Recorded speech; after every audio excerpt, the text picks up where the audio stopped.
Hello, before starting this video, I request you to share your feedback in the comments below. That's the only way I can know how to improve, so please do it. And back to the video. The long road home seemed to go on and on. The road continued to stretch in front of the vehicle endlessly. The light that shone through the branches of the tall green trees danced across the window in random patterns, and every once in a while, obnoxiously shining in your eyes. The surroundings were full of deep green trees forming a forest around the road. The only sound was the sound of the car's engine as it traveled down the path. It was peaceful and left a serene feeling. Although the ride seemed like a nice one, it lacked every form of nice from its two passengers. The middle-aged woman behind the steering wheel had neat short brown hair that fit her complexion quite well. She wore a green V-neck t-shirt and a pair of blue jeans. Diamond stud earrings decorated each of her ears, which partially showed from behind her haircut. She had deep green eyes, which her shirt brought out, and the lighting seemed to make them more noticeable. There wasn't anything significant about her appearance. She looked like any other average mother you would see on TV shows and the like. However, the one thing that made her different than the average mothers was the dark bag she had under her eyes. Her facial expression was gloomy and sad, although she genuinely looked like someone who smiled a lot. She would sniffle every once in a while, and occasionally glance in the rearview mirror to look at her son in the back seat, who was hunched over partially, with his arms held tight around his chest, and his head pressed against the cold window. The boy lacked any normal appearance, and anyone could plainly see there was something wrong with him. His messy brown hair went every which way, and the luminescent lighting brought out his pale, almost gray skin. His eyes were dark, unlike his mother's, and he wore a white t-shirt and scrub pants that had been provided for him by the hospital. The clothes he had worn before were so shredded and bloodstained that they weren't wearable anymore. The right side of his face bared a few cuts along with a split eyebrow. His right arm was bandaged all the way to the shoulder, which had been shredded when his right side hit the shattered glass. His injuries appeared to be painful, when in reality he couldn't feel anything. This was just one of the glories of being him. One of the challenges he had to face while growing up was growing up with a rare disease that caused him to be completely numb towards pain. Never before had he felt himself get hurt. He could have lost an arm and felt nothing. The other major disorder he had faced, which was the one that deemed him many insulting nicknames in the short time he attended grade school before he switched to homeschooling, was his Tourette syndrome, which caused him to tick and twitch in ways he couldn't control. He would crack his neck uncontrollably and twitch every once in a while. The kids would tease him and call him Ticci Toby, and they mocked him with exaggerated twitching and laughing. It got so bad he had to turn to homeschooling. It was too hard for him to be in a common learning environment with seemingly every kid poking, or more like stabbing, fun at him. Toby stared blankly out the window, his face empty of any emotion, and every few minutes his shoulder, arm, or foot would twitch. Every bump that the car tires hit would make his stomach turn. Toby Rogers was the boy's name, and the last time Toby remembered riding in a car was when it crashed. That's all he thought about, unconsciously replaying everything he remembered before he blacked out, over and over again. Toby had been the lucky one, his sister had not been so lucky. When the thought of sister came, he couldn't help the tears that welled up in his eyes. The horrible memories replayed in his mind. Her screaming that had cut off when the front of the car was smashed in. It all went blank for a moment before Toby opened his eyes to see his sister's body. Her forehead pierced with glass shards, her hips and legs crushed under the force of the steering wheel, and her torso pushed in from the too late inflated airbag. That was the last thing he had seen of his dear older sister. The road home continued on for what seemed like forever. It took so long to get home because his mom wanted to avoid the sight of the crash. When the surroundings gave way to a familiar neighborhood, they were both more than ready to get out of the car and step back into their own home. It was an older neighborhood with quaint little houses all next to each other.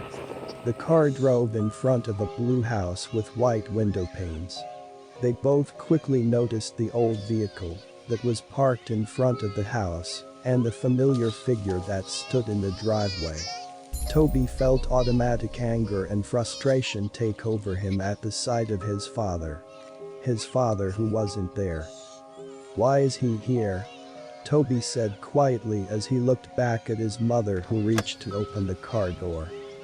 "He's your father, Toby. He's here because he wants to see you." His mother responded in a monotone voice, trying to sound less shaky. "Yet couldn't drive up to the hospital to see Lyra before she died." Toby narrowed his eyes out the window. "He was drunk that night, honey, he couldn't drive."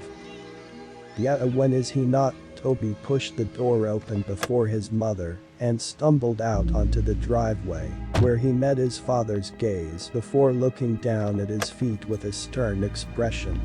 His mother stepped out behind him and met her husband's eyes before walking around the car. His father opened up his arms, expecting a hug from his wife, but she walked past him and put her arm around Toby's shoulder and started leading him inside. "Connie," her husband began in a raspy voice, "what no welcome home hug, huh?" She ignored her husband's obnoxious words and walked past him with her son under her arm. "Hey, he's 16, he can walk by himself." His father began to follow them in. "He's 17, Connie glared back at him before opening the door to the house and stepping inside. "Toby, why don't we get you in your room to rest? Okay. I'll come get you when dinner is ready." "No, I'm 16. I can walk by myself," Toby said sarcastically and glared back at his father before stumbling up the small staircase and turning into his room, where he slammed the door violently. His little room didn't have much in it, just a small bed, a dresser, a window, and his walls had a few picture frames of his family, back when they were a family. Before his father became an alcoholic and acted violently toward the rest of his family. Toby remembered when he was arguing with his mom, and he grabbed her by the hair and shoved her to the floor, and when Lyra had tried to break it up, he pushed her, and she hit her back on the corner of the kitchen counter. Toby could never forgive him for what he did to his mother and sister. Never. Toby didn't care how much his father beat him down, he couldn't feel it anyway. What he did care about was how he intentionally hurt the only two people he cared about. And when he was waiting in the hospital where his sister took her last breaths, the only one who didn't rush there was his dad.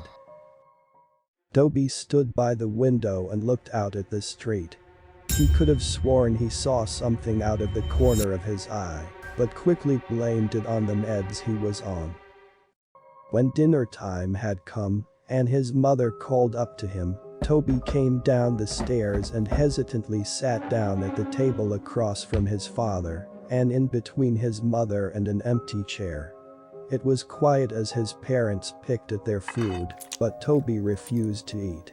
Instead, he just watched his dad with a blank stare. His mother caught on to his staring and elbowed him slightly. Toby looked over at her slightly and then down at his uneaten food, which he still didn't touch. Toby laid in bed He pulled his covers over his head and stared at the window. He was tired, but there was no way he would fall asleep.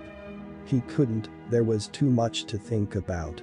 He had been debating on whether or not to follow his mother's directions and forgive his father, or continue holding a grudge with his boiling hatred. He heard his door creak open, and his mother padded into the room and sat on the bed next to him. She reached over and rubbed his back, which had been turned to her. "I know it's hard, Toby, trust me, I understand, but I promise you it will get better," she said softly. "When is he going to leave?" Toby said with an innocent tone in his shaky voice. Connie let her gaze fall down to her feet. "I don't know, honey, he's staying as far as I know," she replied. Toby didn't respond. He just continued to look forward at the wall, holding his damaged arm near his chest. After a few minutes of silence, his mother sighed before she leaned in to kiss his cheek and stood up to walk out of the room. "Good night," she said as she closed the door. The hours passed slowly, and Toby couldn't quit tossing and turning. Every time he let his imagination take over, he heard the screeching of tires, the screaming of his sister, and he would uncontrollably jerk in bed. He threw off his cover, and lying on his back, he pulled his pillow over his face and cried into it. He could hear his own pitiful weeping. He would have been screaming and crying if he didn't press his pillow over his face. After a few seconds, he threw the pillow off his face and sat up, hunched over, holding his head and breathing roughly, tears streaming from his eyes. He couldn't help but cry. He tried to keep it in, but he couldn't stop the whining and whimpering as he sat there shaking. He inhaled before he stood up and walked around his bed to the window and peered out, taking deep breaths trying to calm down. He rubbed his eyes and looked out at the group of tall pine trees across the street. He stopped suddenly, and his gaze slowly centered on something standing under the street light. He heard ringing in his ears and couldn't look away. The figure stood beside the streetlight, about 2 feet shorter than it did, long arms draped at its sides as it stared up at him with non-existing eyes. The figure had no facial features to speak of. No eyes, no mouth, no nose, yet it held Toby's hypnotized stare, seemingly peering into his very being. The ringing in his ears grew louder and louder each second he stared before suddenly it all went black. The next morning Toby woke in his bed. He felt different. He wasn't tired at all, and when he consciously woke up, it felt like he had been lying there awake for hours. He had no thoughts flowing through his mind. He sat up slowly and stumbled over to the wall, but when he stood he automatically felt dizzy. He stumbled to the doorway and walked down the stairs. His parents were sitting at the table. His father was tuned into the small TV that sat on the countertop, and his mother was reading the newspaper. She quickly looked over when she felt Toby's presence looming behind her. "Well, good morning, sleepyhead, you've been sleeping forever," she greeted him with a hesitant smile. Toby slowly looked over at the clock and noticed that it was 12:30 p.m.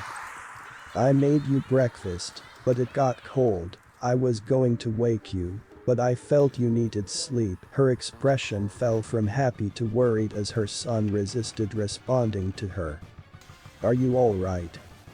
Toby stumbled over and sat by his father. He felt as if he was on idle and had no control over his actions.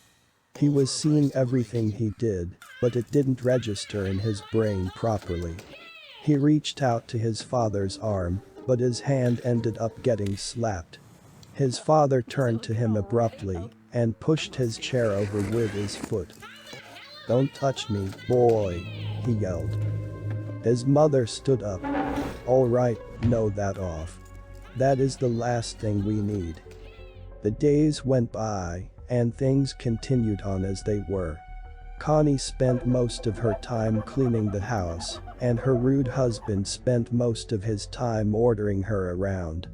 It was just like how it used to be before the crash. Toby never really left his room. He would sit by his bed and tremble. His mind would wander, but his thoughts changed too fast to be remembered. He would pace around his small room like a caged animal or stare out the window. The unhealthy cycle continued. Connie continued to be pushed around by her husband, being way too submissive to him, and Toby remained in his room. Before he could think twice, he would begin to chew on his hands, tearing the flesh from his fingers. He would gnaw his hands until they bled. When his mother walked in on him while he was doing so, she reacted horribly. She rushed him downstairs and grabbed the first aid kit, wrapping his hands in bandages. Afterward, she demanded that he wouldn't leave her side again. Toby isolated himself so much that he grew to hate being around others. His memory grew glitchy as well. He'd start missing memory of minutes, hours, days, and so on. He would begin talking nonsense about things completely unrelated to the conversations he would have. He'd go off about seeing things, sharks in the sink as he washed the dishes, hearing crickets in his pillows, and seeing ghosts outside his bedroom window. His mother grew so anxious about his mental health that she decided it would be good for him to talk to a professional about what he was feeling. Connie walked Toby into the building, holding his hand and guiding him in. She walked him up to the front desk and began talking to the lady who sat behind it. "Mrs. Rogers?" the lady asked. "Yes, that's me," Connie nodded. "We're here to see Dr. Oliver. I'm here with Toby Rogers."